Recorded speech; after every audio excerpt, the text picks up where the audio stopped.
We are now moving towards mathematical induction, which is the last proof technique and a very important proof technique that we need to learn. But before we get to induction, there is some technical jargon we need to set up, and that is about sequences. All right, what is a sequence? You can define it rigorously. There is some technical way. There are technical ways of doing it, which you can find in the book. But really, all that jargon is not very relevant. A sequence is very simply a sequence of numbers. That's what it is for us, at least. It is, let's say, the sequence of positive integers. So that's the sequence 1, 2, 3, 4, 5. Or a sequence of natural numbers, or the same thing as non-negative integers, and that's 0, 1, 2, 3, 4, 5. It doesn't have to go on to infinity. You can just say the sequence of first 5 positive integers, and that's just 1, 2, 3, 4, 5. Okay. I mean, I'll do more interesting examples later, but these are some very basic examples to begin with. So these are sequences, any sequence of numbers, as the name suggests. Now, in math, we want to manipulate objects, and the way sequences are written like this, it's not possible to do any computations with them. So we develop 2 methods at least, there could be more, of describing sequences more rigorously. And the first one is what's called giving a closed form. And closed form simply means that instead of telling you the terms one by one, I just tell you directly what the ith term is, or what the nth term is.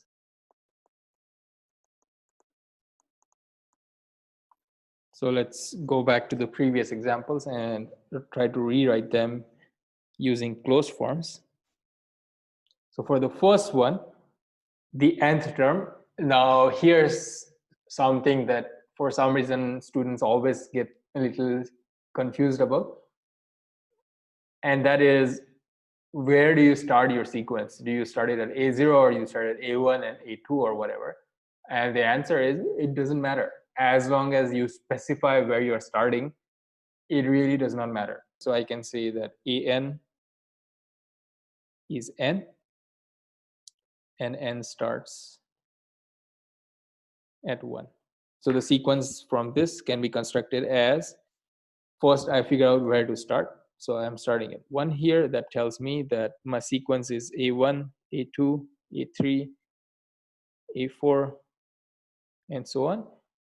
And then I'll say, because I'm using the formula AN is N, I can make this 1, 2, 3, 4, and there's nothing special about 1. I can even start at 10. And so I'll say, let's say N starts at 10.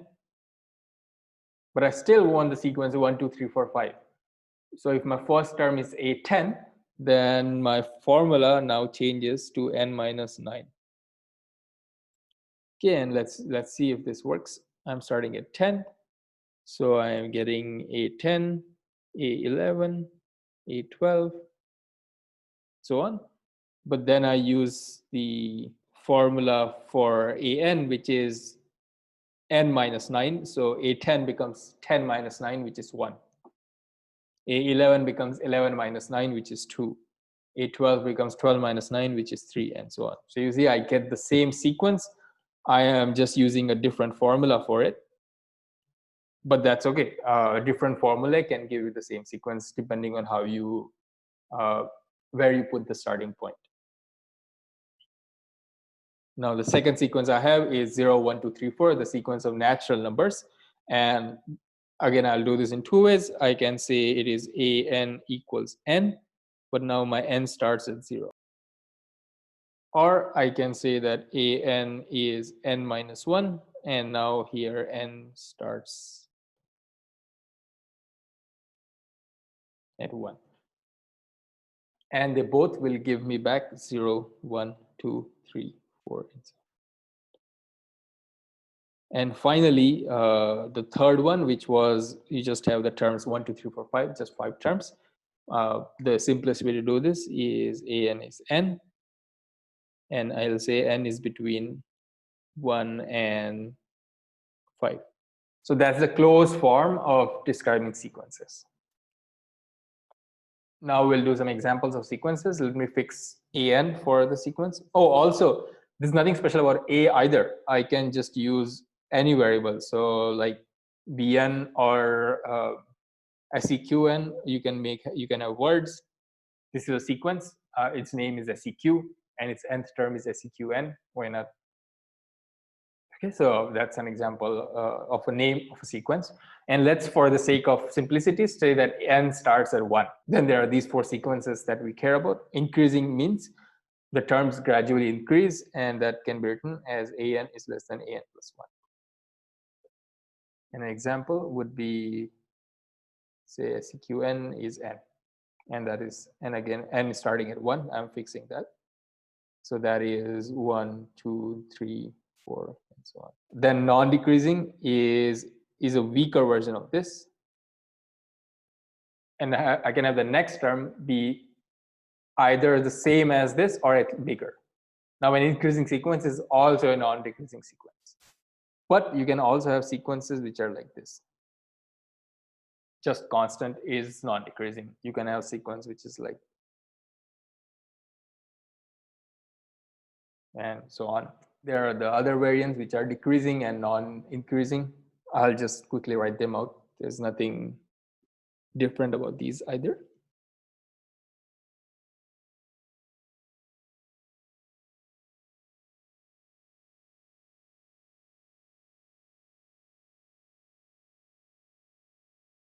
Notice that a constant sequence is both non-increasing and non-decreasing. That's just how the definitions turn out. Nothing you can do about it. Another thing I'll say, not for this course, but because you will encounter these terms increasing, decreasing in other contexts as well. And sometimes when people say increasing, they mean non-decreasing, and when they say decreasing, they mean non-increasing. It's unfortunate, and there is no widely accepted convention for this. So just every time you pick up a book that says increasing sequence or decreasing sequence, just look at the definition given in that book and make sure that, or just check what the definition is.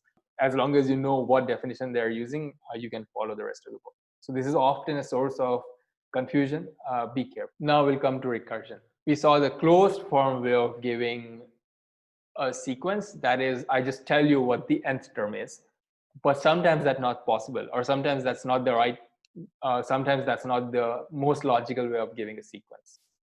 And so the other way of describing a sequence is using recursion. And what recursion does is, instead of telling you what the nth term is directly, it tells you what the nth term is in terms of the previous term.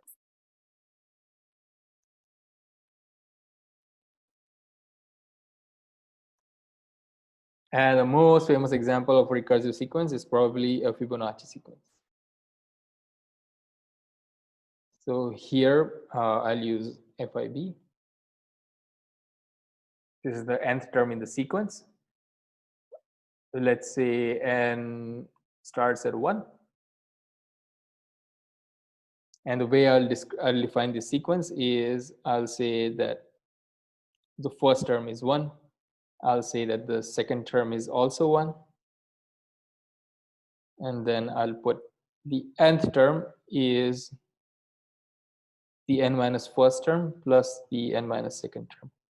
So notice that I'm not giving you what the nth term is directly, but I'm giving it to you in terms of the previous terms. And using this recursive formula, I can construct the whole sequence. And how will I do that? Well, I'm telling you what the first term is directly. That is 1. So I'll start with 1. Then I'm telling you what the second term is. It's also 1. So the next term in the sequence is also 1. Then the next, now I'm not telling you what fib3 is, so but I can recover fib3 using the recursive formula. Fib3 becomes fib2 plus fib1, and that is 1 plus 1, which is 2. So the next term is 2. I'll just leave. Then the next term is I add the previous 2 terms, so I'll get 1 plus 2, 3. Then I add the previous 2 terms, I get 5. So notice that I am applying the recursive formula for larger and larger values of n, and I'm creating this Fibonacci sequence.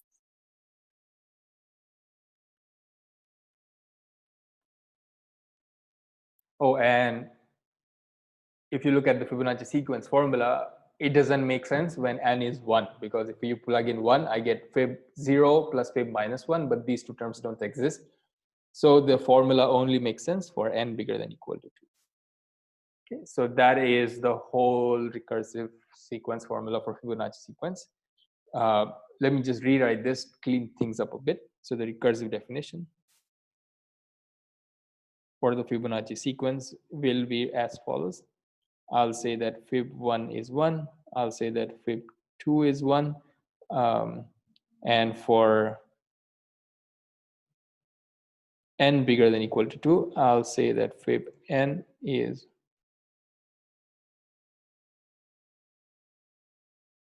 So that's the Fibonacci sequence. It is possible to find a closed form for the Fibonacci sequence, and maybe we'll do this when we do induction, but it's way more complicated. Next, we have the geometric series. Okay, it's more commonly called a geometric series, but we are only interested in sequence. But I'll stick to the term series because that's the term you will see in other textbooks. So what is a geometric series? Let me first give you an example. An example of a geometric series is 1, 2, 4, 8, 16, 32, and so on. So powers of 2. Powers of anything is an example of a geometric series, but there is more examples than just powers, and those are given by the following formula. And let's say an where n starts at 0, then I'll say that a0 is some constant k, and an is r times an minus 1. Okay, so let me clarify what k and r are. They're both n some numbers. So I tell you that the sequence is an where n is bigger than equal to 0. So it's a0, a1, a2, a3, a4. And then I tell you what the first term is. So a0 is k. So the sequence starts at k.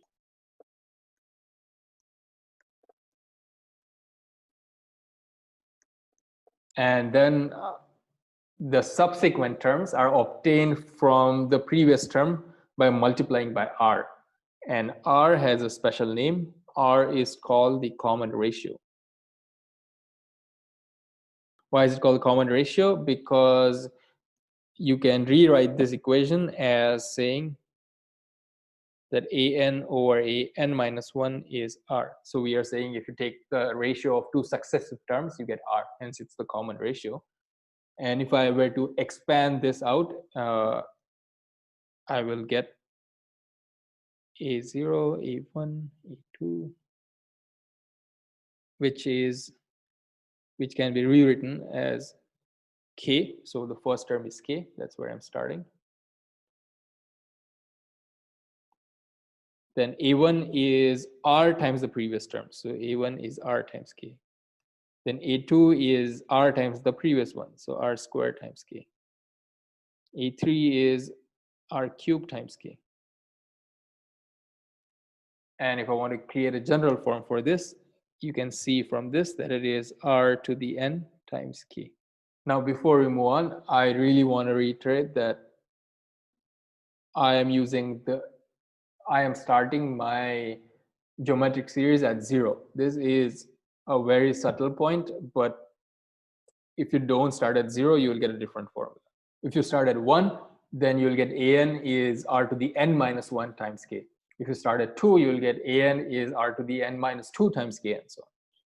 The starting point really matters. And in the previous example, where you had 1, 2, 4, 8, 16, the first term was k. And then I'm getting each successive term by multiplying by 2. And so if I want to construct a recursive definition for this, it will be a0 firstly, I'll tell you where it starts. So I'll say that I am looking at the sequence an where n is bigger than or equal to 0. And then I'll say a0 is 1. And then I'll say an is 2 times an minus 1. So that's my geometric sequence. Next, we want to look at something called the arithmetic series. It's exactly the same as geometric series with one difference, and that is that instead of multiplying by r, I'm going to add r. So this looks like this. If you look at what's happening, every time I add 1 to get the next term. This is recursively defined as follows. Again, I'll say I have a sequence an, and I'll say that n starts with 0 because I have to pick something to start with. I'll say my first term is k for some constant k. And now this is the important part. I'll say that an is an minus 1 plus r. Again, r is a constant. Notice the difference. Here I have an is an minus 1 plus r instead of times r. Now, as before, k is the first term. That's where my sequence starts. And r, instead of a common ratio, is a common difference. So if I were to write this out as term by term, I'll get the first term is, I'll get that the sequence is a0, a1, a2, a3, a4, and so on. Then I'm telling you that the first term is k. Then the next term is obtained by taking a0 and adding r to it. So I'll get k plus r. Then the next is taking this and adding one more r to it, then taking it and adding one more r to it, and so on. And you can see that the general formula is an is k plus n times r. So that's my arithmetic series. You can either give a direct formula, which is take the first term and then do n times r, or you can give a recursive formula, which is successively add r to the previous term. Now, again, very, very, very important that I am starting at n equals 0. Hence, I am getting this formula. If I started a different n, if I started 1, then the formula changes to k plus n minus 1 times r. So it's always when you try to convert from a recursive formula to a closed form, you always have to be very careful about where your sequence is starting. 1, 2, 3, 4, 5. Now k is the first term. So my recursive form becomes a0. Firstly, I'll have to say where I'm starting. So I'll say that an is my sequence where n is greater than or equal to 0. Then I'll have to give you the first term. That's 1. And then my formula is a0 is an is an minus 1 plus. Now to get the next term, I'm adding 1. So that's the recursive form.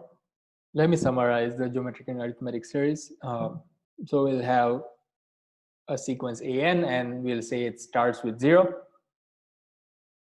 For both geometric and arithmetic series, you have to specify the starting term, that is k. For a geometric series, each successive term is r times the previous term, where r is called the common ratio and is some constant. And for the arithmetic series, each term is obtained by adding r to the previous term. Again, r is just a constant. It's called common difference. And the reasons, as you can see, you can rewrite the equations as an over an minus 1 equals r for the geometric series, and an minus 1 equals r for the arithmetic series. Finally, we can also write closed forms for them. The closed form for the geometric series is given by an is k times r to the n. And for arithmetic, it is k plus r times n. And again, I cannot like emphasize this enough. Both of these formulae depend on the starting point. If you change the starting point, then the formulae change.